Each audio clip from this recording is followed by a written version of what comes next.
All right, looks like we're live. So, All right. good morning, everybody watching now and later. John, good morning, and thanks for coming by.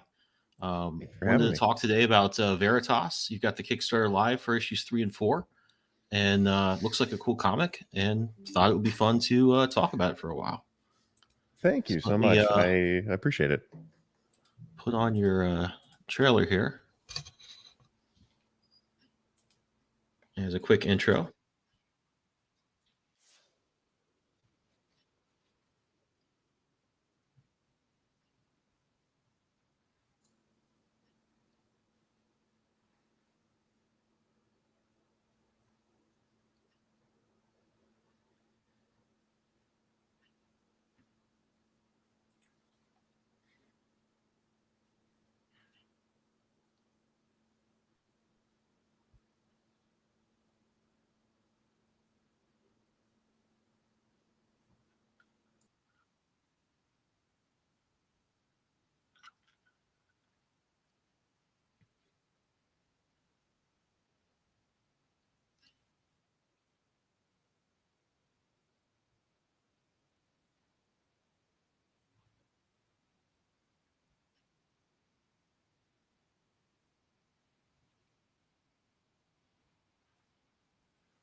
I just realized I'm wearing the same shirt. I do. I Brand usually wear synergy. the same shirt every time I go on a Yeah, video, but not today. brand synergy. But so the comic looks cool. Thank I you. read a bunch. I think I got up to halfway through issue 3 last night. And the thing I liked most is think I forget how nice it is just to read like a cool meat and potatoes superhero comic. He's getting started. He's got somebody training him.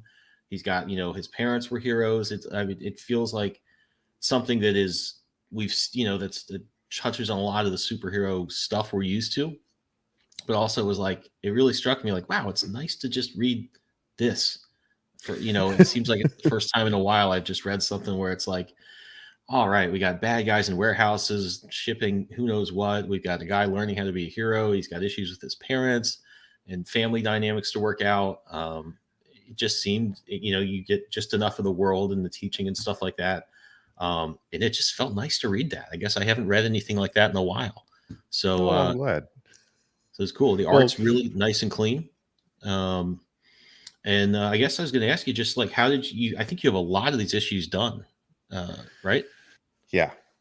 Are you, Um, yeah. It's a lot done.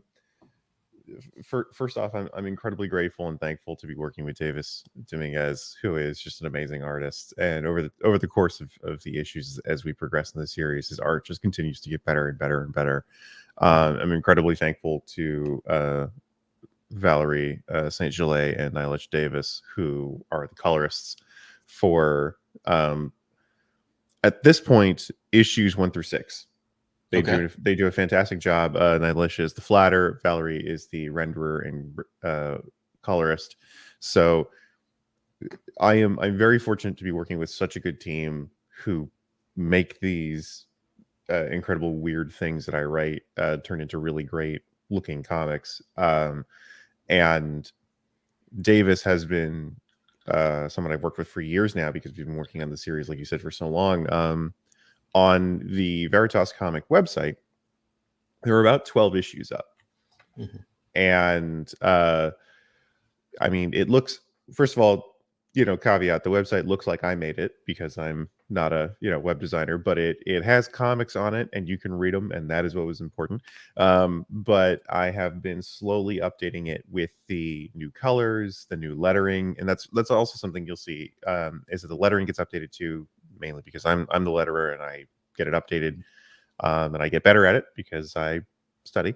But it is first and foremost a labor of love. Like we all really enjoy working on this. I try to make it as enjoyable as possible for the people who help me write or help me create these things and draw Mhm. them. My scripts even have things like, "I'm so sorry to do this to you, but I need a crowd scene," in them, just 'cause I know I know artists. We Uh, appreciate that. Yeah, yeah, artists you appreciate it. know, because, I know the worst things are crowds, horses, and bikes, and I try to be aware of that. But it has been such a fun thing to do because the series itself, and I'm really glad that you said that you enjoyed that it is like a meat and potatoes superhero book. It really is. The way I kind of describe it to people is Law and Order meets Invincible. Mhm. It is mostly procedural, but as procedural as a superhero book can get. Yes, Mhm. things might get more than just this guy defrauded a major corporation, but also at the same time, how do I continue to make a series that is believably continuing Mhm. instead of these 6 issues are about a villain that will forever change the face of the Yeah. Veritas Yeah. universe, and then suddenly he's in jail and then breaks out again. Because that's been a thing that I've always struggled with comics. Because I'm a huge continuity nerd, Mhm. which I know is sometimes taboo with people with superhero books because they enjoy the weird, the wacky, and the fun.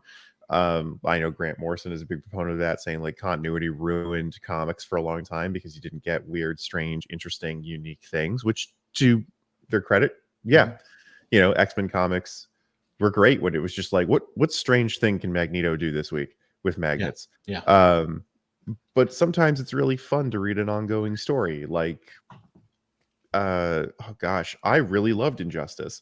Not because I like like evil Superman, but like this is a really fun way to continue and tie in a story and talk about these characters over time and talk about people and what does that mean. Mhm. um I continually go back to Invincible, Cowl. I like Atomic Robo. For the folks that haven't really heard or seen of that series, it's fantastic. It is a great mix of serialized fun. I draw a lot of inspiration from comics like that, and I wanted to make something that was familiar but different. Mhm. Like you said, it is. Yeah, this is a superhero comic. This guy has trouble with his parents. He's learning how to be a superhero. There are terrestrial things that are happening that make sense in the course of, yeah, I have to stop this. These guys are doing something. I have to stop them. Yeah, Making I it like believable I is helpful. yeah. Well, I like the scope that you I guess one thing that, up until I started doing Weird Scarlet Twilight on Kickstarter, I had been pitching my other series August for years and years and years and reading a lot of interviews about like how do you get noticed, how do you get an editor look, because that was really the only good avenue aside from like a web comic, which you've done too. Um, I didn't get a lot of traction with that when I tried it, but the thing I always struggled with was it was always like you got to have this great elevator pitch or it's a hook and it's interesting and it's different. And while that can be cool, like to hear about and to think like, yeah, that's different than the last thing maybe that I read or as a publisher that I published or something. It also is like sometimes the things that are really interesting hooks where you're like, yeah, that's would be cool to talk about in an elevator are not necessarily fun to read for 4 or 5, 6 Yeah, or more issues. And I think the things that are a little more reader focused, because what you just described is like really, I would say, focused on the reader's experience. Like, okay, what's comfortable to read, for just a big run? What value do I get as a reader out of sitting there and reading that? And it can't be exactly the same as Invincible, I would think, yeah, but it also like Law and Order is a great example because like I love to sit down and watch Law and Order over and over again, and I think a lot of people do.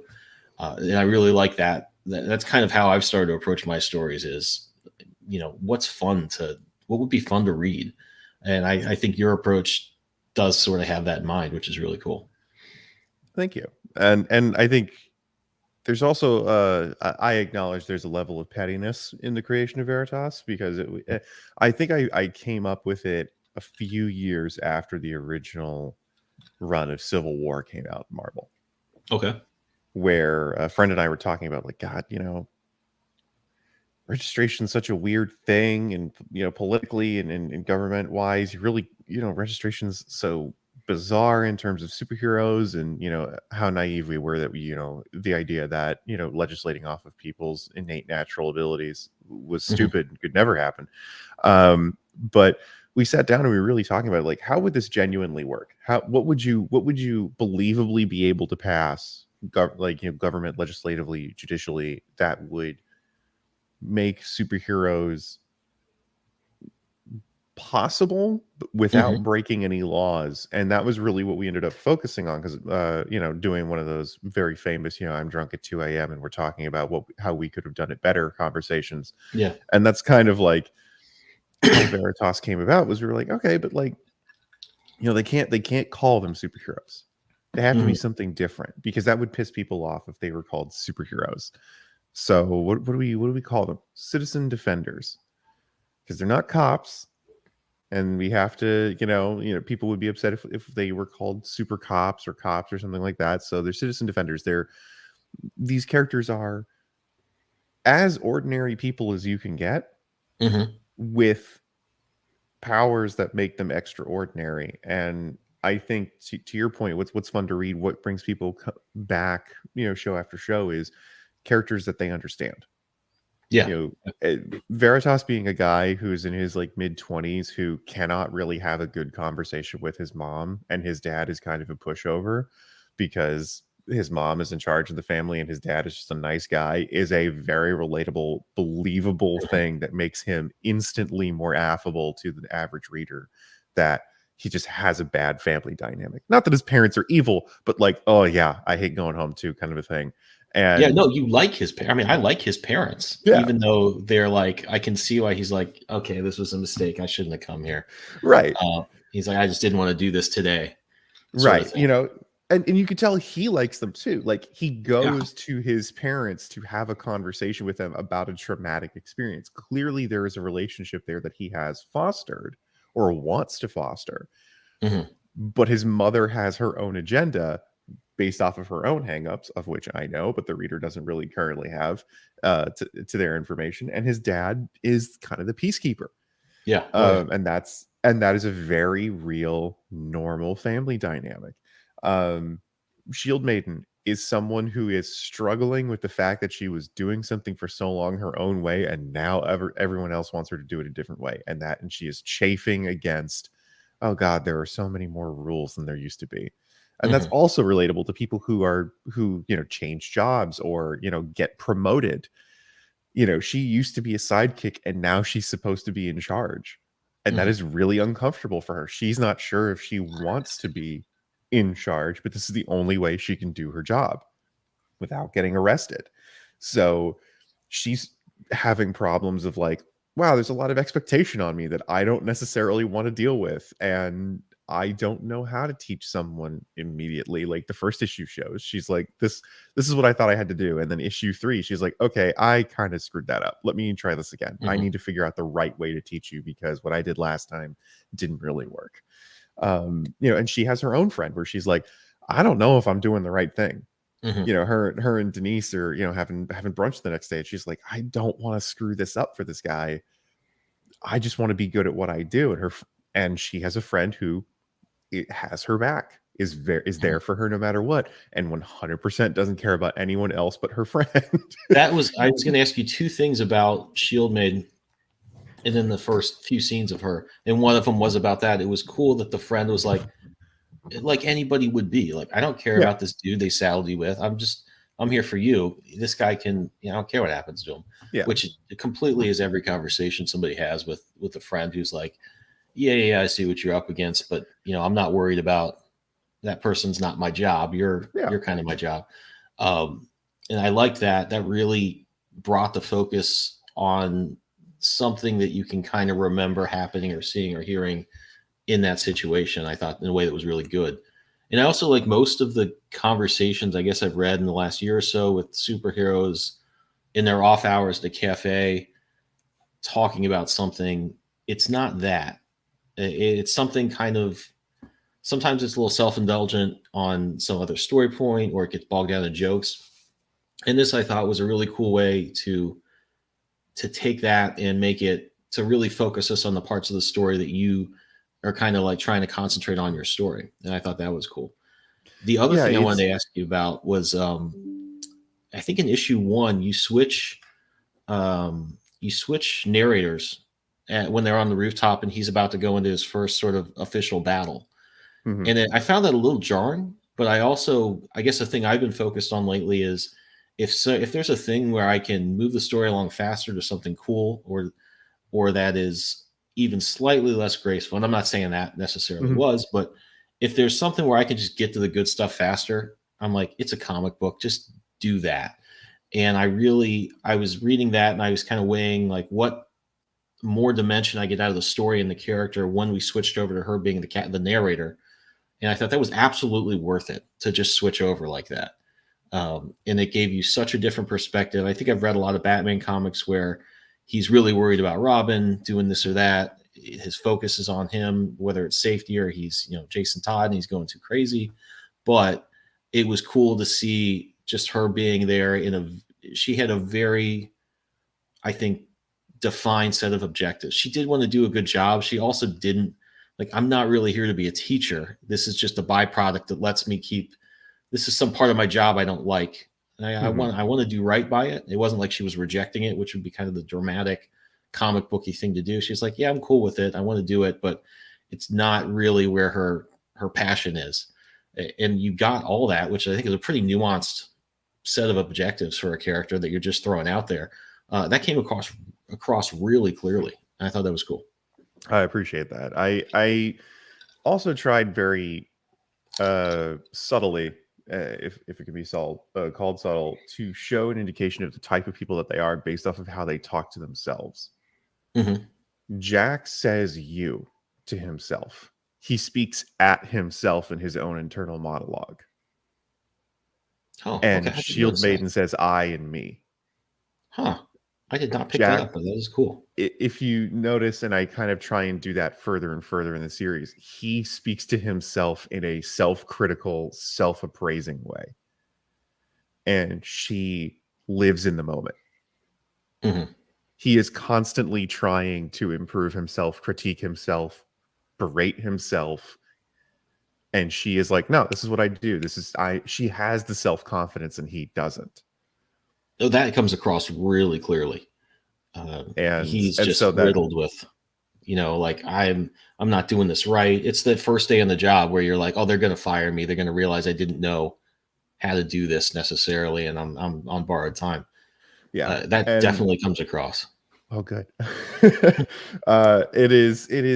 It's been fun to kind of have that. And occasionally I don't, as the series goes on, I don't make that transition so harsh uh between switching between the internal monologue or the internal narrator.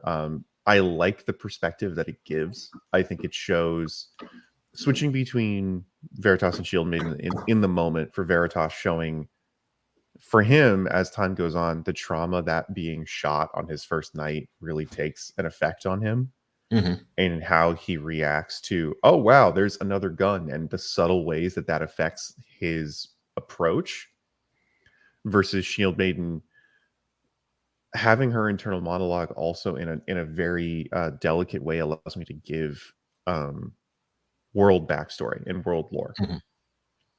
because she's been around, so she's seen everything, and I can tell the reader this isn't the weirdest thing that's happened in this world because she's not surprised by it. Hmm. And it's very small hints of just whether or not she's surprised, whether or not this is what she expects, how long she's been doing it, subtle characterization for her as well, subtle characterization for him. um, that has always been a thing that I've been very keen on improving in stories, because there's always so many like um sit down and have a character exposit themselves to death, and so you know everything about them without finding it out naturally. And that Hmm. has always kind of irked me in stories where you've got time, let it breathe, let it come naturally, let these conversations happen. I think it's not for several issues in until Shield Maiden sits Jack down and just says, what's your deal? Why are you doing this? Let's have a Hmm. conversation about this. Like, they've seen each other for at least a week, hanging out, working together in a professional setting. And after success, they're like, okay, we need to actually sit down and have a conversation and find out who each other are. This is kind of important. And that's natural. You know, people don't necessarily share everything about themselves the first time they meet someone. And it felt uncomfortable for me to just have Jack Veritas be like, this is why I want to do this. This is who I am. This is why I wanted to Yes. slowly Here's my reveal that. whole deal. Yeah, here's Yeah, everything like about me. Goals, it is. fears, blah blah blah. Yeah. And that's a lot of the feedback I got from a lot of my friends who watch a lot of anime or read a lot of manga were like, I don't really know why anyone's doing any of this. And I like went back and I watched a lot of anime and manga, and I was like, oh, it's because those characters state their mission statement outright in Oh a yeah, yeah. monologue. And it's not bad. I mean, because if you watch like Big Trouble in Little China, everybody does that. John Mhm. Carpenter is a huge proponent of this is this person's deal. They say it in 2 sentences and then we never talk about it ever again. Mhm. And then you know who this person is. So, like, that is an effective way of doing that, but it isn't natural. Like, nobody just says, like, nobody's, I'm Gracie Law and I'm a lawyer and I've been here forever and I've been working Chinatown Beat for 15 years. Let's go fight, you know, Lo Pan. Like, no one does that. But it's a Yeah, great movie. yeah, yeah. So that's it's cool. You're focusing a lot of the things that I've been over the last couple years really being cognizant of, because We Are Scarlet Twilight is really golden age influenced. Oh yeah. And mainly I wanted the art. I'm an artist first, and that's the thing that brought me to it. But as I was looking about how to construct that story and looking at a lot of old comics, there was a lot of ways of just moving the story along that were like so plot heavy and so heavy handed. They would say Batman got to a room, they wouldn't show him looking around 5 places before he finds the clue. It'd just be like, and then Batman found the clue, and then he'd have a fight. And I'm like, Right. that's heavy handed, but it's also like I didn't really need to see 4 golden age panels of him like looking in the drawer and looking behind the painting and stuff like that. And Yeah. so that comic, I've been like exactly like with anime. I'll put something out there and just be like, bam, here it is. Let's move on. And my other book I'm working on August is a sci-fi series, and it's the complete opposite. I don't tell anything except in dialogue. It's all like you have to figure it out by little things the characters do. So I'm like at the two extremes, and I could tell from reading Veritas that you are really being intentional. I can tell like a lot of what you're revealing and not revealing is not an accident at all. Like I suspect there's going to be a scene with Shield Maid where after her being like, "No, this is not a big deal. I'm not worried about this getting out of hand." There's probably going to be something where she's like, "Oh wow, this is a big deal. I'm concerned about it," and then we're like, "Oh wow, she's worried." I'm pretty worried. This is going to be a big event. I mean, I don't know if you're going to do that or No, if that's and around well, the that's the thing corner. is, well, so you said you read most of 3. Whereabouts in 3 did you get to? I think, let's see. I know that he had his second. Oh, they'd gotten to that other warehouse where there were a lot more machine guns and stuff like that. Yeah, I think they you were in know, Queens. yeah. So there are more guys than last time. Yeah. Uh, so yeah, you're close to actually a moment. It's I mean it's a very fundamental writing call and response or Chekhov's gun mentality of just to say like someone is concerned about this thing, which means this thing has to happen. Mhm. Otherwise it's just saying something for the sake of saying something. And yeah, like Shield Maiden is concerned about the right things, but also at the same time she is probably selfishly concerned about screwing this up because she doesn't have the experience to do this. Mhm. Whereas Veritas might be too concerned with the wrong things. He might be too concerned with doing his job and performing well and not being the best version of a hero he can be. Mhm. Well, I Those mean that. are, at odds. Yeah. I mean, there's a lot that he's like when he gets shot in the first issue. I don't think that's a big spoiler. He We've didn't already done even that know if Kickstarter. yeah, he didn't even know if he was gonna be bulletproof. Mhm. And I think his parents didn't know either because his mom had a certain set of powers that I think is a known quantity, and he's obviously I think he can fly and stuff like that. He knows that works, but it seemed like he was shook up because it might have been like he might wasn't bulletproof or was only could have gotten seriously hurt. And then they even said somebody's like, well, how would they test that? You're going to just take him out back and shoot him and see Yeah. what happens, like which made a ton of sense. But also showed how unprepared he was in a lot of ways. Yeah. His whole thing or rather his biggest encumbrance is his own ignorance. Mm-hmm. And not because he's not smart and not because he isn't able to understand things or learn things. It is this the right thing to do? How do I do this job well? Am I the right person for this? Am I doing this correctly? Second guessing himself, trying to be better and not knowing what to do is his big problem, Mm-hmm. which is a very normal thing, as opposed to like, my greatest weakness is a mineral nobody knows, or this one weapon that only 5 guys know the location of. It's he's a schmuck. Like he kind of fumbles over himself, and he's not quite sure. He's young, he's inexperienced, he fumbles a lot. Whereas Shield Maidens is a little bit of imposter syndrome. Mm-hmm. Does she deserve to be in charge? Does she deserve to be in this position of authority? Does she want to be? Yeah. Yeah. No. If she's the best person for the job, does she want the job? Mm-hmm. And I think some people can relate to, de facto being somebody's first choice, or being the person that somebody goes to all the time and being like, man, I just wanted a paycheck. This is not what I Yeah. wanted. I did not want this responsibility. I did not want to be this in charge. I did not want to be this big of a deal in this organization. Please do not look to me for help. Like, I just want to do my It's job. like she got stuck with a project at work. Well, we have to do this big Right. thing, and you're going to be head of this committee. Like, I just want I to do didn't my ask to do that. job. This is not a thing I wanted to take on. Yeah. But she's not like, she doesn't have a huge chip on her shoulder about it. No, either, I which mean, is cool. right. I think she has the right mentality about it, which is, look, I'm here to help people, and if this is how I have to help people, then this is how I help people.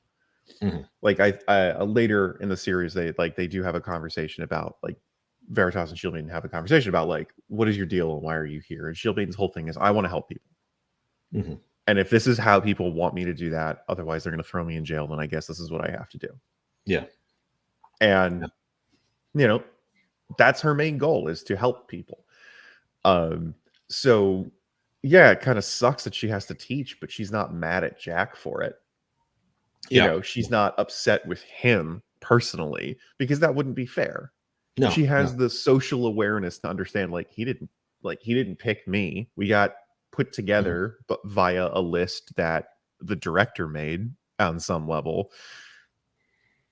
I can't be mad at him. He's trying, he's doing his best. Like, I can't be mad about it, but I also don't like this situation.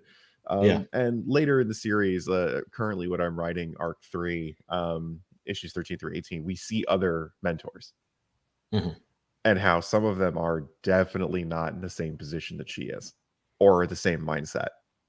And I could see there being I could see there being teachers who are just like, you're cannon fodder. I don't care what happens to you. In the same way that, like, in workplaces, there are people who can get away with murder because they've just figured out the angles. They've been around long enough. They can get away with maybe not doing something they're supposed to be doing. I feel like that might be around the corner. Like, there are other people doing a much better job at teaching than her, or at least are more engaged with that part of their job, and people who are not at all. Whereas she's like, all right, I'm not totally into this, but I'm going to give it a good try and do the best I can with it as part of my job. And I think that's just, you really get that reading the first couple issues. I can kind of tell, okay, this is going to be superhero stuff. It's just going to focus on this one part of it a little bit more than most things do. And then I think those were really smart things to focus on. They totally bring you into to just bring you into the story. I found this was kind of to touch on what I was saying before about, like, it's nice to just read something like this. I think I knew very quickly what I was getting into with the series when I started reading it. It was very easy to be drawn into it, and there's, I think, a lot of value in those things that you focus on. And it's very, very easy as a reader to just be drawn into this world. I'm getting the right details at the right time, and I'm already wondering, okay, what's going to happen next? This is a lot of fun. So I think you were really smart in how you, I would say, planned this series. Well, my editor will be happy to hear that. Good. I've gotten better thanks to my editor, Krista. They're phenomenal, and it's funny because issues 1 through 12 were all me, and I approached Krista after 12, and I was like, "Hey, I think I've gone as far as I can without assistance in terms of writing. I Hmm. could continue to do this series in a self-indulgent and very hubristic way of thinking that I'm good enough to do this on my own, and I really shouldn't. I would Hmm. like some help. I need some help to make sure that I do this the right way. And honestly, it was the right decision, and I'm excited for where the series is going to go and how it's improving, and what we're showing in the next few issues, because it's going to be really fun. And I, like you said, it's very purposeful that I am slowly opening up the world. Hmm. The first 6 issues are just these two people are the focus. Hmm. We're going to make sure that we understand who these people are, what is going on, what this world is like. Yeah, I don't have to explain much more else, because it would overload you. Hmm. I don't want the reader to have too much information that then they start not paying attention to certain things because they're thinking about other stuff. Yeah, I can tell you're very intentionally driving what I'm going to take in as a reader, and I think that's something I've been concentrating on in my writing, such as my writing is. A lot is I've kind of got my basic ideas, what I think is going to be a cool series, what would be fun enough for me to draw and to do. And from there, I kind of just say, all right, I've got my pieces on the table, so to speak. But at that point, I just kind of think, all right, now I want to like put my reader hat on and think, what would be cool? What's enough for me to be interested in this section of the story? Is there enough happening? When's the best time for this thing to pay off? It seems like that's where you've really excelled in building that Thank you. experience. If like a comic is a roller coaster ride or something you just go back to, a song even that's got like an up and a down, and then you really seem to have you're hitting the right beats there, which is cool. I do a lot of so for my day job, I work in the video game industry, and Oh, I am okay. around a lot of people who are a lot smarter than me at designing puzzles, games, stories, um, and experiencing what they want the player to experience at what time, what is intentional, and what is, if they find this out, that's great, but otherwise, this is the experience we want them to have. Hmm. Um, and I try to bring that a lot into when I am a DM for Dungeons and Dragons. Hmm. Um, if the player asks a question, I can tell them information that they wouldn't normally get at this moment. But if they are just focused on what's in front of them, they're still going to enjoy their time. And that's Yeah. kind of what I am trying to do, or what I try to do with writing, is like, look, there's like 5 or 6 things that have been said in issues like 1 through 4 that are going to come back, that won't Hmm. come back for a while. But purely for the sake of the fact that I have dropped them, I have now said those are in the world and I can play with that later. Yeah. Yeah. And if people care, they can look at it. Like, you're about to see one of those payoffs happen that I tried to do in a very short time in between issues 1 and 4. Is I've shown a symbol frequently Hmm. enough that it's going to come back. Everything's intentional. Those crates could have been blank. Hmm. They aren't. And that's kind of So how I look at that stuff, is like, yeah. we have space to put something here that doesn't necessarily have to take up brain power now, but I put that there because that would be. Yeah, no, it's I think that maybe it might have been a year ago at this point, but I was rereading I think 1 through 25 of Savage Dragon in an omnibus I Mhm. had, and I had forgotten how much fun that comic was, and how I think that was the most non-arc based thing I'd read in a long time. Everything else is, even if it's an ongoing thing, it's 4 issues or it's 6 issues, and there's really a beginning and an end. And I loved how that just carried on, and he would drop stuff 10 issues before, and you'd get a couple pages here and there over a ton of issues, and then finally you'd see that bad guy or that subplot finally step into the main stage and be a part of it.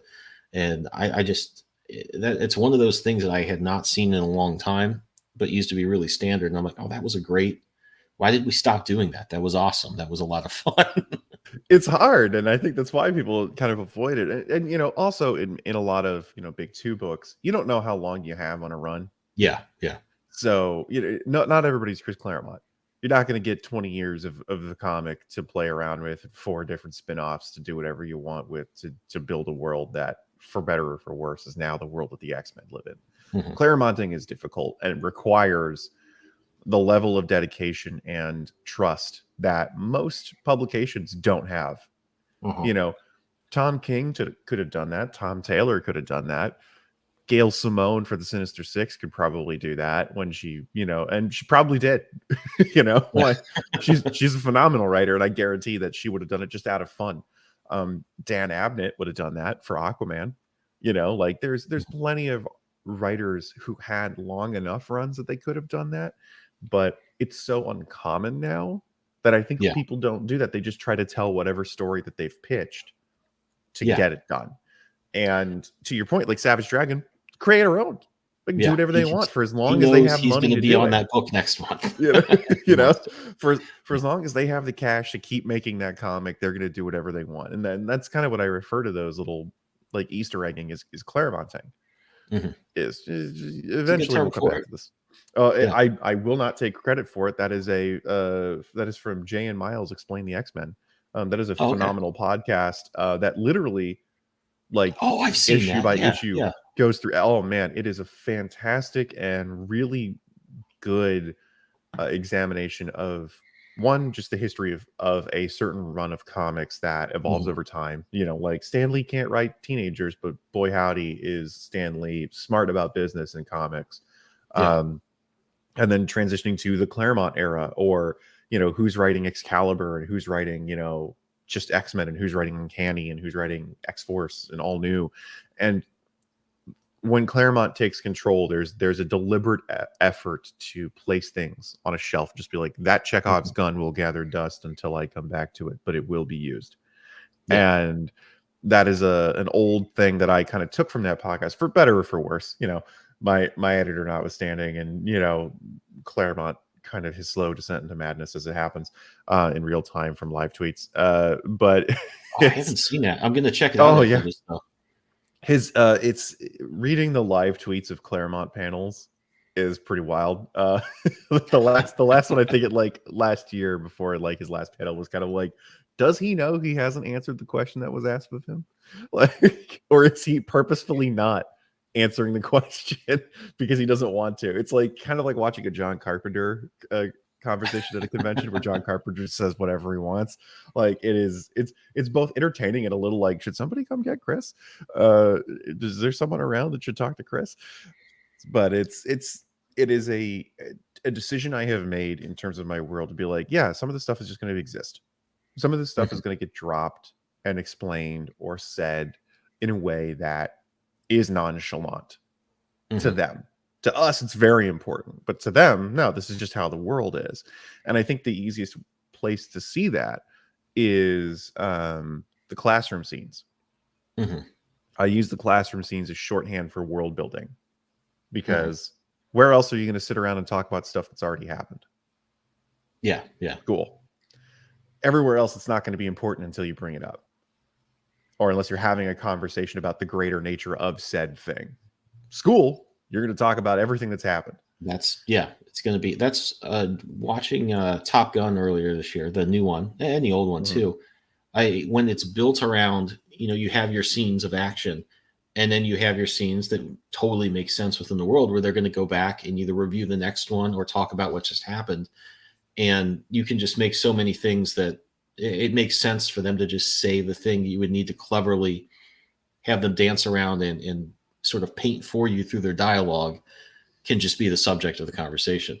And that, again, I guess in some level, I feel like that's, I don't think it's not clever, but it's heavy. It's very obvious, but also like, why not just do that? It's, we don't necessarily, I feel like the writer pulling off some really clever trick where they do something really perfectly and smoothly is cool, and it can be impressive, especially to other writers. But I think as readers, you just, like with Claremont, he would drop that stuff that you were mentioning, it would just kind of be there. And I'm like, all right, that's the issue, 2 or 3 issues, it's going to be the Brood. All right, cool. It was very obvious and almost to the point of heavy handed, but it absolutely works. And, it's one of those tools that comic books have, that there's a lot of things, like just even the thought balloons that show someone's thinking. I'm like, why did we throw that away? That was a great tool. I mean, it's one of those things that just make comics work really well. And that's another thing about Veritas I really liked is this. I mean, I could see this being a TV show or something like that, but it's unabashedly a comic in ways that are nice to see. Yeah, I'm not trying to write this in a way that it becomes something else. This is very specifically meant to be this, and that's my plan. You know, if somebody comes to me and says, "Hey, we want to do what we did for Invincible for Veritas and make a cartoon," okay, sure, I would like money. But it would work. You know, I mean, it would work pretty well. It would work, but this survives on its own merit, at least I think, in the form that it's in, because it works for that. It is made for that. Things made for specific mediums that, you know, I'm getting better at playing with the medium itself and writing to that and stepping back and being like, hey, Davis, do you want to do a 2-page spread here? I think the first time we did a 2-page spread in issue 10, Davis was like, I can do what you want for these 2 pages. Or I could do a 2-page spread. And I was like, I forgot those existed. I've been reading comics my entire life. I forgot I could just say, do a 2-page spread as the writer. Like, yeah, do it. Absolutely. Do it. And it's amazing. It's a great couple of pages. And now I'm like, I forgot I could do that. Let's put that somewhere else. And I started now going like, hey, could we do a 2-page spread here? And I just wrote one. So my editor was like, this would be a good 2-page spread. And I'm like, you're right, it would. We're going to do another one. Even though it's just a karaoke scene, we're doing a 2-page spread because it's fun and it's silly. Or, you know, and I think it's issue 13, there's a 2-page spread, and issue 10 is, and I'm like, oh God, like that's fun. Those are cool. It's fun to see things that just kind of bounce out of the page and look, give you a larger breadth of information visually and kind of tell a fun story. Or, you know, it's a visual medium. I don't have to specifically say things that exist. Like I said, those crates could have had no insignia on them, but they do.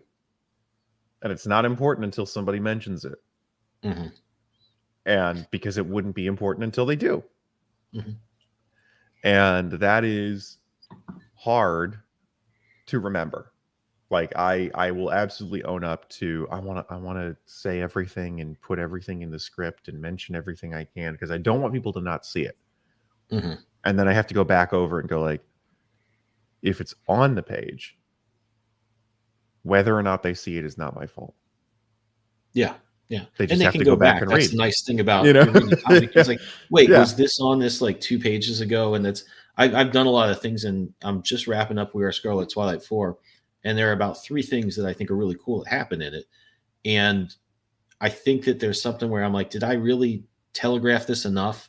And I'm like, no, I think if somebody reads this and they're like, oh, was that there? They'll go back 2 pages and see, oh yeah, that was right there. I was like, that's enough. I think I don't need to really point an arrow at it and say this is going to be important in 5 minutes from now. For sure. Which again is the good thing about, there are so many things I think about comics in the last year or so, and maybe it's because I've been reading more indie Kickstarter stuff and less mainstream stuff. There's been I think people doing that have embraced comic language a lot more than maybe some of the stuff I've read in, you know, the X-Men or Batman lately. Not a disservice to any of those runs. I mean, maybe I'm just not. I generally will just pick up stuff for the artwork. So maybe I'm not getting the writers who are like, I've been doing that in Batman for the last year. Come on, man. But well, I think to your credit, like, I think you're right though. I think Big Two Books prioritize cohesiveness of brand, cohesiveness of story, and cohesiveness of for the readership. It's hard to do something abstract and experimental on a book that you need to sell. Yeah. And not that they can't, and not that they won't, because there's definitely fun and interesting things happening in stuff that isn't mainline, like that isn't Batman or Detective Comics or Superman or what have you. Like Human Target's really good at that. I've been reading that. Yeah. I hate what it's doing to those characters. Like I'm sitting there reading it. I mean, first of all, the art is like beautiful. Oh God. There was Smallwood's a art is amazing. Yeah, there was a tweet from some other artist who was maybe Mitch Gerads or something like that, who was when the first issue Oh, was coming out, is like, people who have artists in their lives, please be supportive today because Greg Smallwood's art for Human Target's going to be out and they're going to be really yeah, depressed. And I'm yeah, like, yeah, yeah, I think so. yeah. Uh, Oh I'm man, yeah, enjoying and that series, but I'm like, I'm sitting there oh like, I sure, hate what they're doing to these characters, but I'm enjoying the story. I it got to give is. it that. Once I was like, nope, this is Elseworld. This isn't main continuity. I was like, I don't care what happens, because again, as somebody who likes Injustice, I was Hmm. like, I gotta not be so precious about this. If this happened in main continuity, I'd be upset. Yeah, absolutely. But if this is its own weird sort of pseudo 60s kind of not really incredible sort of Hmm. technology world, I'm fine with it.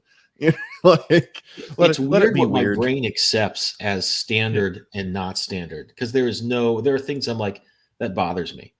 Oh And I'll sure. sit back and they'll be like, this is an unfair criticism I'm leveling at something. And it makes no sense and is not consistent from some other opinion I hold. But there it is. Yeah. And I've learned just to live with it. Injustice just seemed like very much, hey, this is going to be a really long form Elseworlds story. And it was fun. And I'm like totally Yeah. on board for that. And some things I'm like, this is Elseworlds, but I feel like they're going to fold parts of it into the other stuff if it catches on. And I'm so the part of me that wants to see what I want to see out of these characters, both in the present and the future, is so like petty and dumb. Like when those Arkham games for Batman came out, and I think the first one he had these like padded gloves. Just I mean, it was the massive most standard gauntlets. Batman Yeah. costume you can imagine. I was like, I don't like those gloves because the next thing you know, he's going to look like Iron Man if this is successful, and I'm really upset about it. Sure enough, I was Right. right, Yeah. but I'm sitting there like a referee throwing a yellow flag out there Yeah. just because which is absolutely dumb. I think as a creator, if you're worried about that, you need to not worry about what stupid things people I like me mean, will be upset about. But I think there's a fairness to be. It's like changing a ride at an amusement park that you've loved. mhm. You can lament the existence of it in its former way, but at the same time, like they've probably added safety precautions that would have saved your life had you not, Maybe, had they maybe. not improved this. And I'm not saying that the giant Iron Man gauntlets were an improvement, but sometimes it's just like, you know what, not my circus, not my monkeys. You know, Yeah. like No, I if knew it. this, Like the next thing, he's going to look like Solid Snake with bad ears. Mark my words. ooh, And you I'm know what, like, I would read that. Um, but I understand though, because it's like, and that is also a lesson to us as creators. I actually had this conversation with a lot of people when I was really starting out with Veritas. I was like, I'm concerned people are gonna. This is a very silly concern to have when you're just starting out, but you're like, man, what if people like really latch onto these characters and they start like shipping them in ways that I don't want them to, or taking things away from them that I don't like, or imprinting upon them in ways that I don't intend. mhm. And a friend of mine was like, "Hey, you have created a bunch of toys. How people play with them is none of your business." Yeah. And I was like, that is a fascinating way of thinking about it, because I did the exact same thing with my, you know, play machine Mattel or whatever, like Micro Machine, Star Wars ships. That Mhm. that snow speeder doesn't go in space, but I did have it fight TIE fighters. Yeah. You know, like, and that's just, sometimes you just gotta be a little less precious about it. Unless it's like, no, I have intentionally made this character to be a sociopathic murderer, and everyone's like, he's just a soft boy, and I'm like, he really isn't. He really isn't, and you probably should. That's a red flag for me. I don't want you reading my comic. It's like when people came up to Alan Moore going like, I really loved Rorschach, and he's like, please leave. You know, like, don't talk to me ever again. Like, that's like, you can be concerned about that. Everything else is kind of like, you know, I'm not gonna be responsible or be mean to people who are like, hey, I don't necessarily write Veritas as queer, but if somebody's like, I get a vibe from him that he is, and I'm Mhm. enjoying that, I'd be like, you know what? By all means, enjoy it. Yeah. Yeah. Is it making you happy? It's like what, like Mark Hamill said that recently. Where somebody's like, I got the vibe, because if they hadn't read the expanded universe, you wouldn't know that Luke marries Mara Jade and has children. And someone's like, I got a vibe from Luke that he was gay, and Mark Hamill was like, you know what? Didn't intend for that, but if that makes you enjoy the character, by all means, enjoy Mhm. that. And I was like, you know what? That is actually an interesting point. Yeah. Well, I You mean, I know, think and it's a good. They give you what they give you, and yeah, I think not to get too meta about it or sound like I'm in art history class again, but I think it's good to leave space for people to fill in some blanks in ways that you'll never necessarily define on in the story, but there's got to be some room for engagement there, I think, and the reader has to do that. I Yeah. don't know if they do that with my comics or anything like that, but I think that is an important part of any story, is that you can kind of not place yourself within the story, but you're bringing something in there, whether it's anticipation about a certain plot point or what's going to happen to this character, or you've attached to something, say his relationship in Veritas with his folks. There's room for that, and there's kind of has to be if we're going to connect with things. Yeah, and everybody's going to get something different. Not everybody's the same person. Something I have learned from therapy and just in speaking with my parents is it doesn't matter how you say something, how somebody takes it is going to be entirely different from how you meant it. And my intent with writing could be one thing, but if somebody takes it the complete opposite direction, I can't be like, you took that wrong. I'd be like, no, you took that how you took that, and we can now have a conversation about that, as opposed to like, you're wrong and I'm right. There is that level of separation from the thing, and saying that one person is objectively correct, isn't necessarily what's necessary. And engaging with art is all subjective. Everyone's going to have different life experience. Everyone's going to have different personal preference or perspectives. And, people could really hate Veritas as a character. That's why I gave him Shield. I think I don't hate him, but I think that there is, I'm trying to think of an example. I know there's characters that are like more navel gazing type people. And there's reactions where like, oh, I just can't stand this dude. I turned it off in the 3rd episode. Not that he's like that, but I feel like he's rounded enough that he could rub you the wrong way. And I think that's good. There's enough of, his doubts, and he's good at some things, bad at others. I even liked in that first fight, he messes up ultimately, but he starts off really strong. He gets a few good hits in. He's concentrating on the right things, and as soon as it kind of falls apart on him, he crumbles. There was a lot of nuance there, and there was a good, I think, momentum and easy to follow, I guess, comic book fight geography there.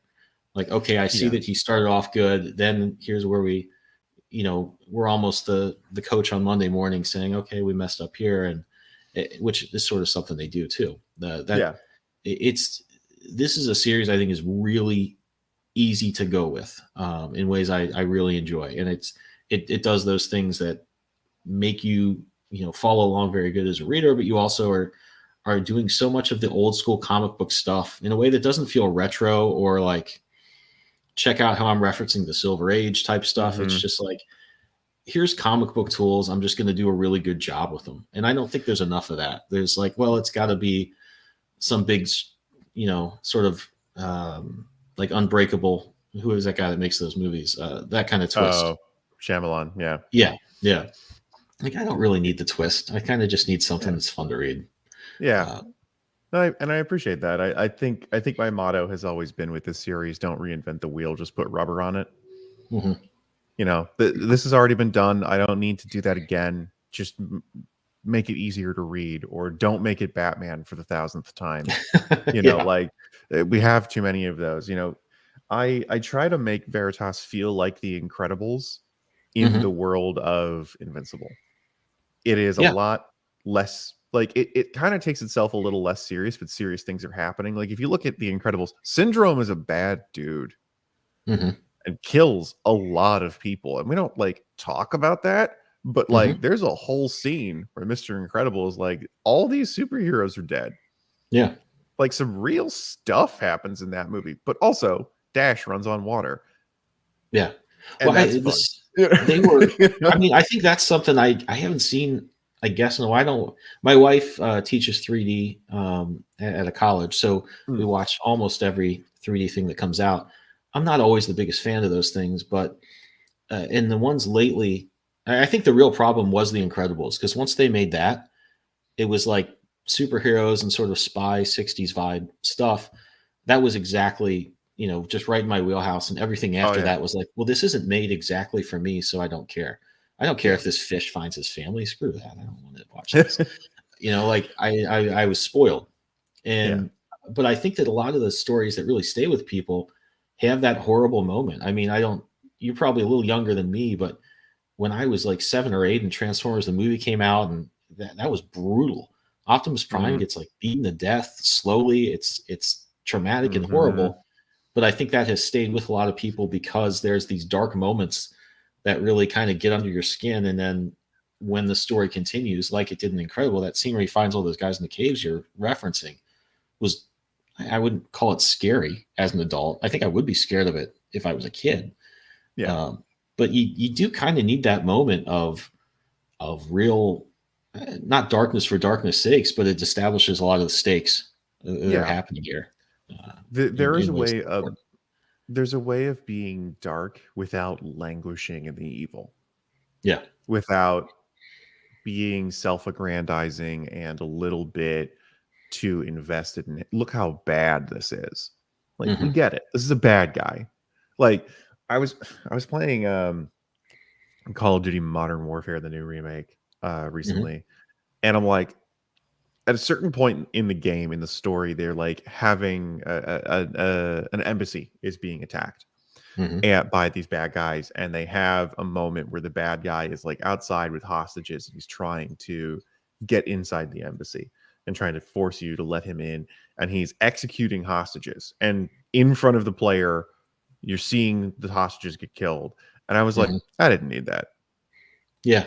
Yeah. And in my head, I'm going, I know this is an M-rated game. I understand this is a war game. They're trying to be like, ah, yes, war is hell. And I'm like, I got it. I understood Yeah. what was happening. I didn't need this. I didn't Yeah. like. I didn't It's need to be not like, I don't need PTSD from this event. you like know? there's like I think he shoots a child, and I was like, Oh my guys, God. come on. And I was Yeah. like, guys, come No, on. that's a lot.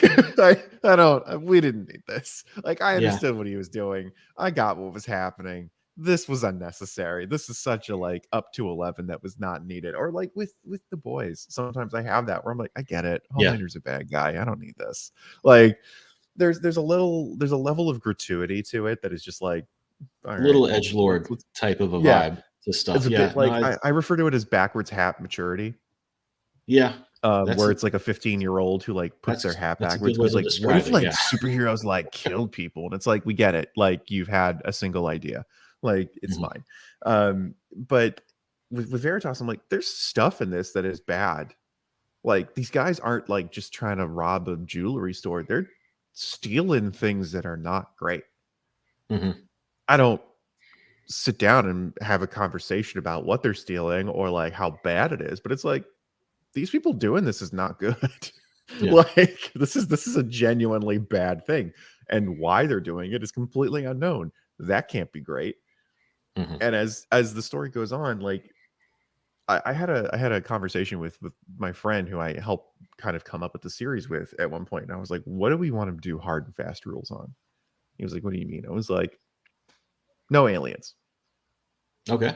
And he goes, okay. And I'm like, because I don't want to have Galactus. I don't want to have the Kree. I don't want to Mhm. have, New Genesis in this, because that's where stuff starts to fall apart. Yeah. Well, the Like, if you stakes, don't, you can never go back to basics right. The if you stakes can once. only Yeah. be that amazing at a certain Yeah. point. I'm like, maybe a global situation, but Mhm. never Galactus. And he's like, all right, fair. I go, Mhm. magic exists. And he goes, okay, like how, like to what degree? I was like, nobody comes back to life, but magic exists. And he goes, all right, cool. So I go, death is permanent. He goes, great. Mhm. Once I had that foundation, I could do whatever I wanted. But I'm like, I don't want to go into this world going like, I don't know, maybe I can kill Jack in issue 14. Maybe just because it's cool. Like, it's not Yeah. necessary, but like maybe I could. Or like, I don't know, is Shield Maiden stuff made from aliens? No, it's not. Spoiler, it's magic. But Mhm. conceptually, someone else has magic in this world. I'm going to have to deal with that eventually. She can't be the only person with magic stuff. Yeah. But also at Yeah. the same time, like, are we talking like Doctor Doom levels of magic, or like Doctor Strange, or what? Like, what's the deal here, kind of a thing? And that's something I still have to sit down with and flesh out for myself. But at a certain point, you can't languish in the gore. You can't be overly vague Mhm. in your world as well. And that's something I think a lot of people forget from time to time, is like, yeah, rule of cool is great, doing it because it's cool is amazing. At a Hmm. certain point, you're gonna paint yourself into a corner though, because you keep doing what's cool, and then what's cool becomes not fun. Yeah. It becomes mundane because everything's cool, Mhm. you know.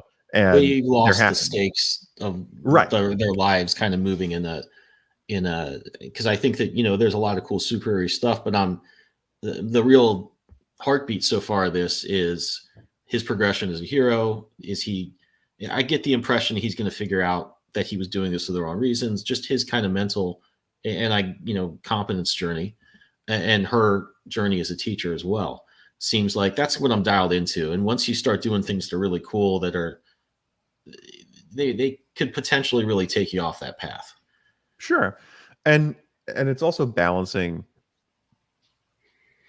how to have those other stories service that main thread, Hmm. because that thread won't be there forever, because it's going to be boring for everybody if Jack Yeah. continually screws up and is never evolving. Like, you got to do it eventually, otherwise it's lame. Like, Hmm. I don't Aang and Avatar the Last Airbender had to progress per season, otherwise Hmm. it's boring and he's not doing anything. He's got to Hmm. get better, he has to evolve. And so once he does, the next problem is a different thing. As Yeah. long as the stories service the growth, that is the win for me. Hmm. Eventually some of these stories might be dealing with everybody, because some things deal with everybody and might Hmm. not specifically be about him, and that's okay, because we'll have gotten several dozen stories that are just about him and his journey and other people's journeys, that we can do one that's a little bit big about everybody Yeah. else, Yeah. kind of a thing. Absolutely. Like, we've earned that, sort of, instead of doing like, we do a bunch of those and it's not important. Like, again, for folks who have seen the show, or going back to Invincible is largely a show about a father and son, Hmm. or a comic about a father and son, and a guy learning how to be a grown up and progressing through the stages of adulthood in a very specific situation that isn't necessarily normal, Hmm.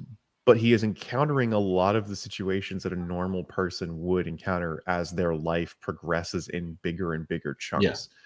Like, problems with your parents, very easy thing for everyone to relate to. Hmm. Obviously it's expanded upon in such a Shakespearean way that that's a little grandiose, but yeah, this is a problem with, like, reconciling with your parents when they split.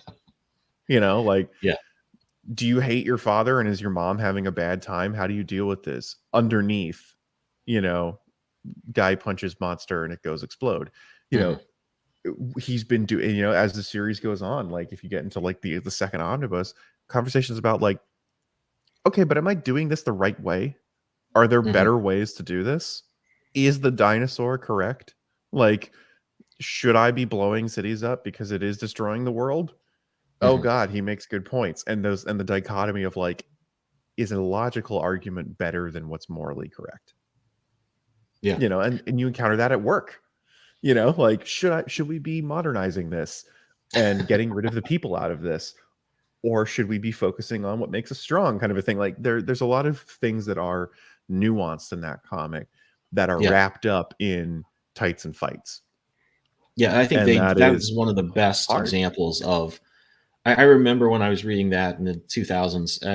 That was a comic that I'd get done with an issue and I'd be like, I can't believe I have to wait another month. And it was Yeah. even a part of the story I wasn't that into. I think he was dealing with that Alan the alien guy, which is okay. Yeah. It wasn't like my Alan's fun. favorite comic, Yeah. but it had really good, in the same way that I think Veritas does. It had a really good. It was just dialed in on providing that monthly comic book experience, like Yeah. issue by issue. It was just on that pulse in a way that comics should be doing all the time. I've just because of I guess the experience as a writer artist trying to get stuff published, which I think we're all Mhm. that's kind of Yeah. what we're living with. In the last 10 years, I think I probably only thought of, okay, well, it's got to be small arcs, it's got to be organized in a way that's like what everybody says you got to do to get Image or Dark Horse or Boom or somebody whatever to look at your book. And I think there was a point where I forgot about doing a monthly comic, like why that's cool, why it's fun.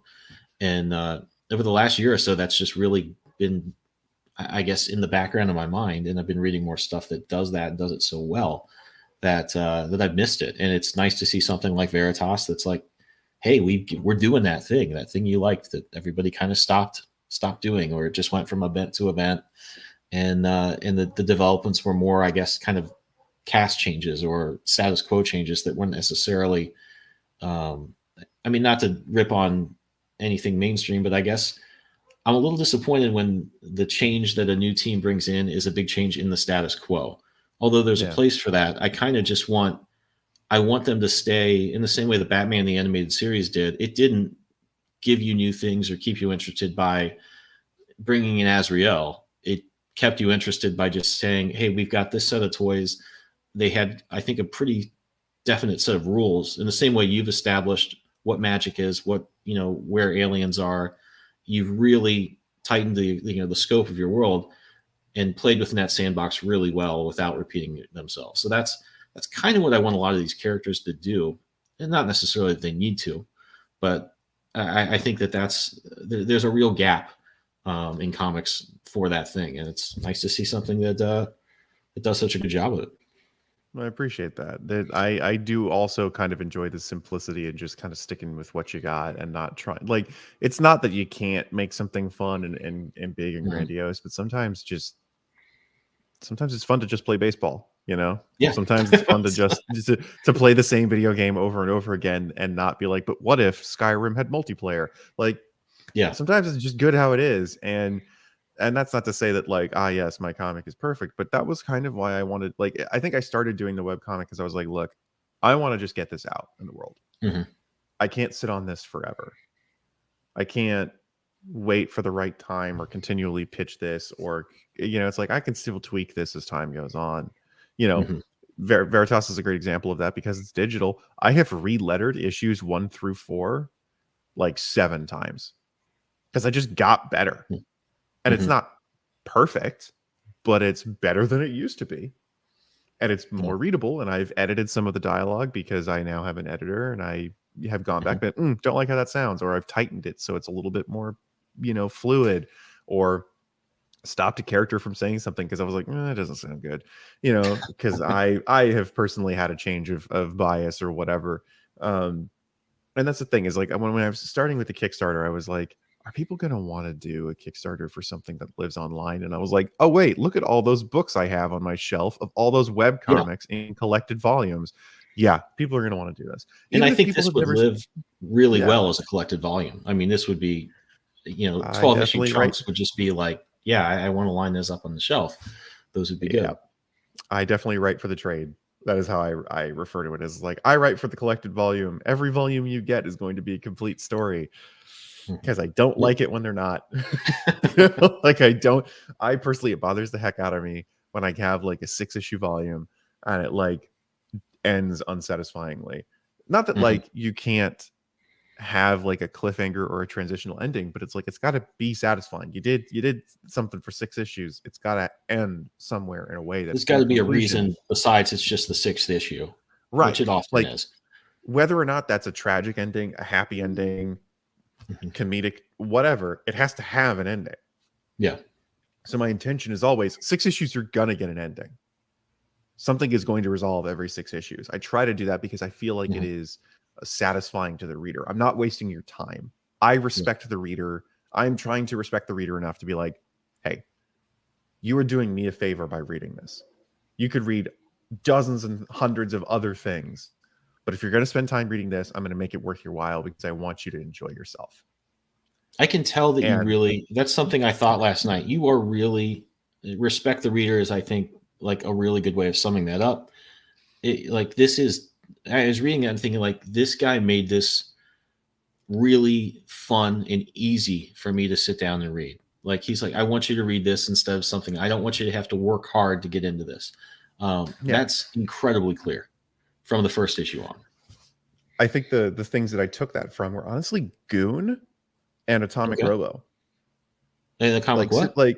and Atomic Robo. Oh, Atomic Robo. Yeah. Uh, I don't know if you've ever seen it or read it. Oh, yeah. Yeah. Yeah.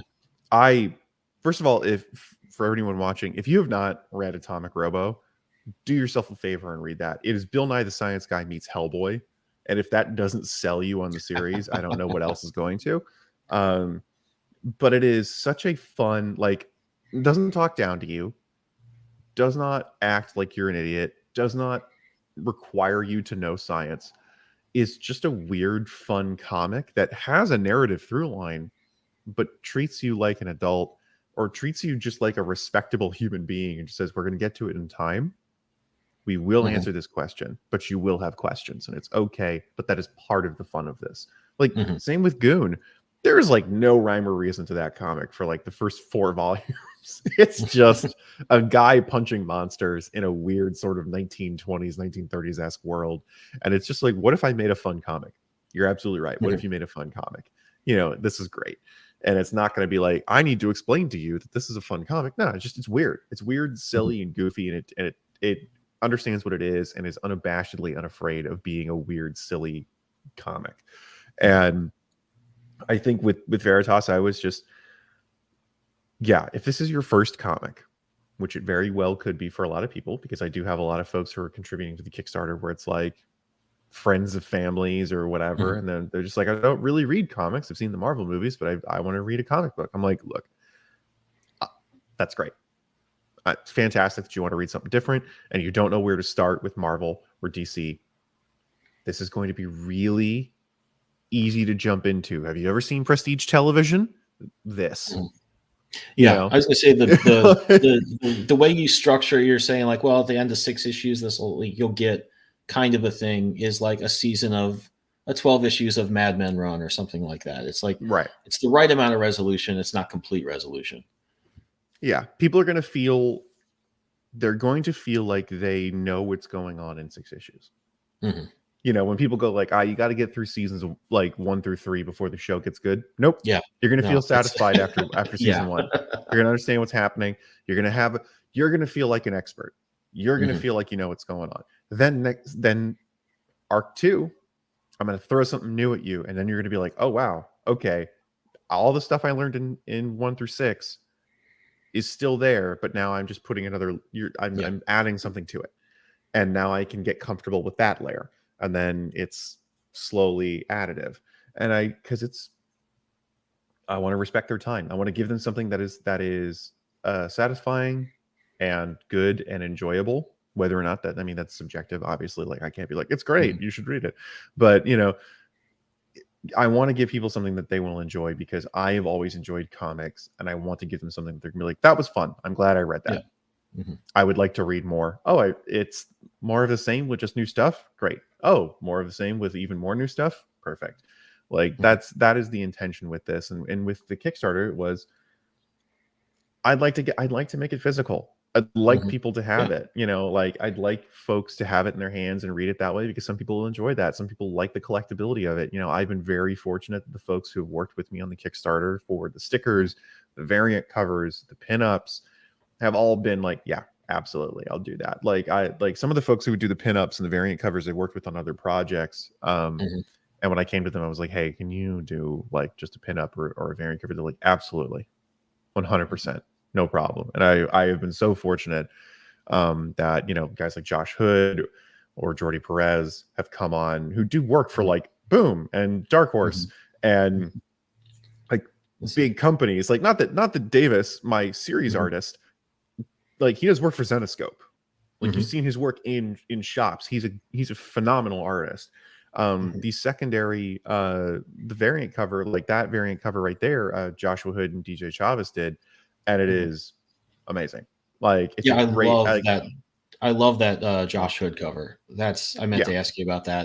That's really nice. And I think I've seen a couple. Has he done any more artwork for you? Because I think I remember Um, seeing another one. so he did the variant cover for issue 1 in the Okay. first campaign. So the first campaign I did on Zoop, and then I've moved over to Kickstarter as a new crowdfunding Mhm. platform.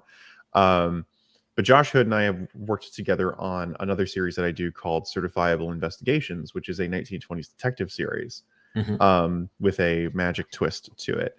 And he did the first story that I wrote, and he is a phenomenal artist. He's really great communicator, and that was just so so fun that when I was like, "Hey, Josh, can you come back and do it?" He goes, "Yeah, sure. Don't worry about it." Like within the week, Mhm. like he is, professional, great. Like I've been very fortunate to work with artists who are incredibly great about their timelines, about Mhm. their communication. Like Davis, I'll give him a script, and like a week later, it's like 5 pages, Wow.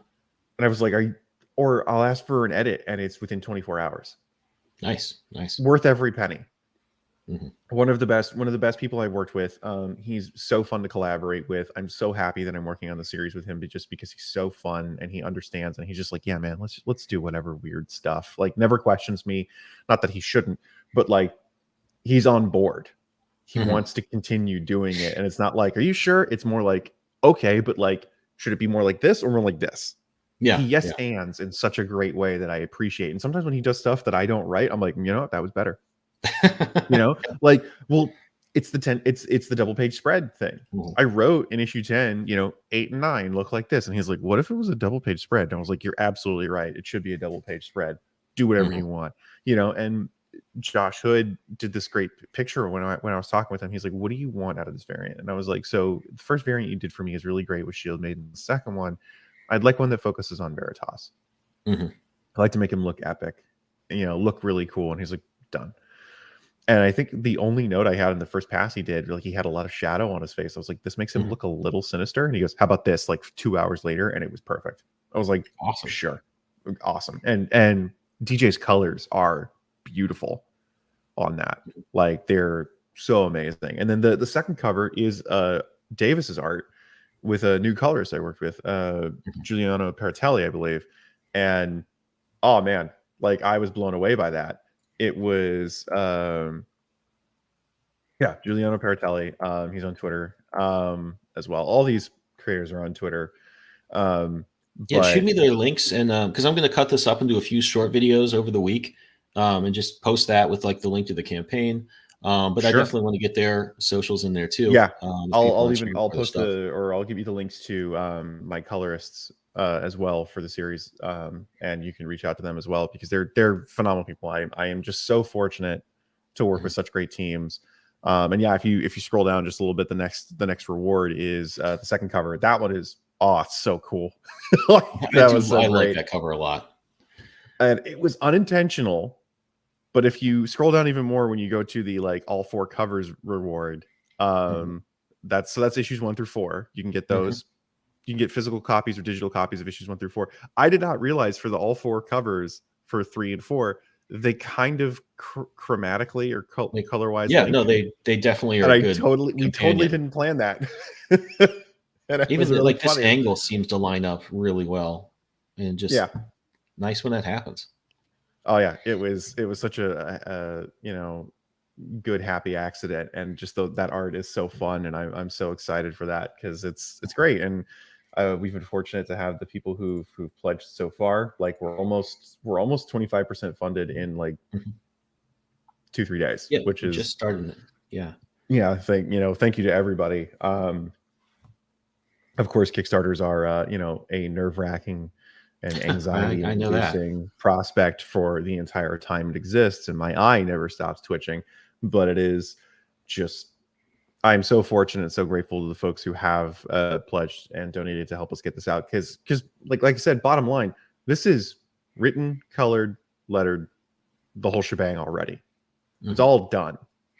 It's just I'd like help getting this printed Mhm. because I paid everybody else. I'd like to help. I'd like to have just a little bit of help getting it to people's hands. And really, all they're paying for is the cost of their issue. Mhm. You know, writing a pre-order campaign and Kickstarter feels weird. So I feel like people don't necessarily want to do that. So this print run is more or less like, just, yeah, you want to buy a copy, you're just buying a copy. Mhm. And I try to make them reasonably priced. Um, And like, even if you don't want a physical copy, digital, you'd have it Yeah, digital. You you can can read it wherever you want. yeah.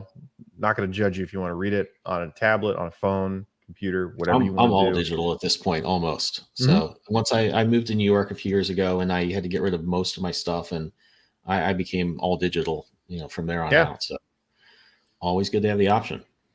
yeah. So And also just thank you so much for helping me, promote this and all your questions and having a conversation about this. I really appreciate it. It is, Thanks for coming on the I'm channel. sure. I'm just trying to kind of get. I want to talk to more creators.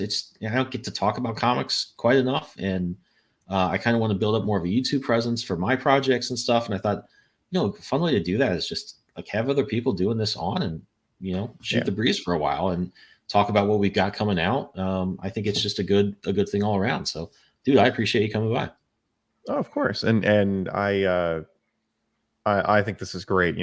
Talking with folks and just kind of picking their brains and things like that is such a fun thing. And I know you understand just kind of the nature of like being an indie creator is a lot like shouting into the void and realizing like, oh, are there other people around? Like, oh, it's great to meet other people doing the exact same thing, because you'd be like, oh yeah, same hat, kind of a thing. Like we're both suffering in the same way. So it's always nice to kind of like yeah. Well, I mean, I can't talk. My wife's like, I'm only a little interested in what Captain Lancet does. I've also heard it. I'm up here. I'm at peak interest for that. So it's nice to talk to other people about this stuff, especially the nuts and bolts. Although she's a filmmaker, so we talk about that stuff a lot. But just the real nuts and bolts comic stuff, I can't talk about Chris Claremont with my folks or my wife or my friends that want to talk about football. So. Oh yeah, I always give myself the hour limit. I was like, an hour limit over the course of so much time is as much time as I get. Like I'm a professional wrestling fan. Okay. So whenever I visit my family and stuff like that, I'm like, I know over the course of a week, I have a cumulative hour to talk about WWE. Once I've expended that, it's done. Can't ever talk about it again. And that's kind of sometimes what it feels like with comics. With some people, it's just like, I have 30 minutes with you over the course of this afternoon. Otherwise, you won't care. Yeah, there's a limit. Like, you talk about Batman a lot. I'm like, my bad, man. Dude. I'll try to stop. It's like, I think someone said that to me one time, and they're like, you talk about this a lot. I was like, it's only the thing I spend all my money on. Yeah. Yeah. No, a buddy of mine had said that to me last year. Like, I don't remember you talking about Batman so much. Yeah. It was like somebody who's a musician. You're not going to be like, wow, you play the guitar a lot. Yeah, dude. That's what I want to do. Like, I'm not going to begrudge you for that. Or like somebody who like goes on hikes. It's like, wow, you talk about going to Runyon a lot, man. It's like, that's what I enjoy. Absolutely. Let people have fun. Absolutely. And it's great to talk shop and kind of have those conversations, because, talking theory and talking craft is how people get better. Yeah. Yeah. And that's, or even like what I guess I've gotten a lot out of these things is also just like, it's not necessarily, oh, I should structure a story like this or use this trick or that thing. It's kind of a question of focus. It's like, yeah, what if I was constructing these, but when I was doing that, I was really keeping an eye on this part of a character journey or this part of a reader experience. It's not that there's some big insightful thing that comes out of it, but it's kind of a discipline issue when you're putting stuff together. It's like, oh yeah, it is really, this person really got good results from thinking about this while they're putting this type of experience together. So it's always, I think there's a lot that comes out of that as well. Oh yeah. And I think what I appreciate about your perspective as well as a writer and artist, you have an ability to think of things in a more three-dimensional way, a holistic way that I struggle with. And that's why my collaboration with the artists that I work with is so important to me, because I'm like, you're going to think of something that I don't think of, because your job is to see this visually and I see it in a weird schematic version. Yeah. Yeah. And I like, my stick figures are upset that I draw them. That's how bad they are. Like, I can't like plot out. I like it when writers draw though, because they'll at least solve logistical. It's not creativity or draftsmanship, but it's like, yeah, maybe this guy needs to talk first because he's always got to be on the left side of the panel. That's the kind of stuff, you figure out when you draw even the crudest thing. And even in my day job, clients, like, I always try to get people to like, dude, I'm not going to make fun of your drawing. It can be drawn on a napkin. I don't care, but I do want you to try and describe the broad strokes of what do you want to have on this picture. Sort of stuff. So I think that's always good for writers to do.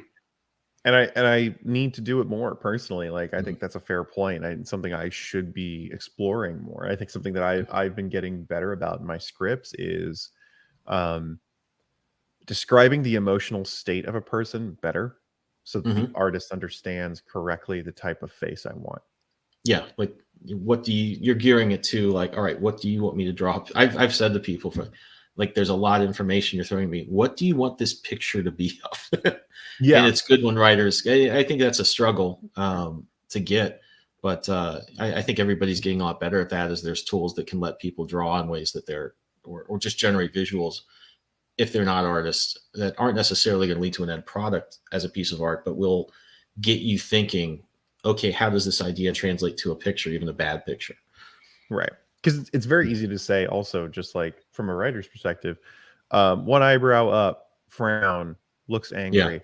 You know, like, for me now, it's writing things like, he's feeling betrayed. Hmm. His friend has said something to him that he has never said to him, and he's having a crisis of conscience about whether or not he's treated his friend correctly. Hmm. That is a much more nuanced way of saying he's sad. Yeah. You know, But like, it's very actionable too as an artist. You can, like, right. okay, I can start working on that, what that needs to look like and how I want It's to more pace it. abstract and Yeah. could be harder to action on, but Mhm. also it's more artistically fun. I think so. Yeah. You know, it's less than, like, draw a tile floor with 72 tiles on it. You know, Hmm. like, I could be as analytical and as boring as possible about this description, but instead I will say this place looks gross. The floors have never been mopped. There's Yeah. takeout food all over the place, and, like, like, doing those descriptions allow for the artist to play. Hmm. And I Yeah. think at one We're, point in a fight, I said, like, to Davis, I was like, I don't care how he gets there. This guy has to go through the drink fridge. uh-huh. Everything else is up to you, but this guy has to end up through the drink fridge. Hmm. And he was Well, like, done. yeah, that's a good way to, I mean, because you can say there's takeout containers, this or that, but if you just say it's a mess in this way, and that's not even about it being fun or creative, but maybe it's like, dude, this has been I just got done with a bunch of pages that had 9 panels on them. Maybe I just need to at least have the freedom as an artist to think of a way to do that that's like the easiest way I can do it, because I'm running out of time. So it's always nice to have Yeah. those options. Cool. And Well, understanding and collaborating is the best part. yeah, yeah, yeah.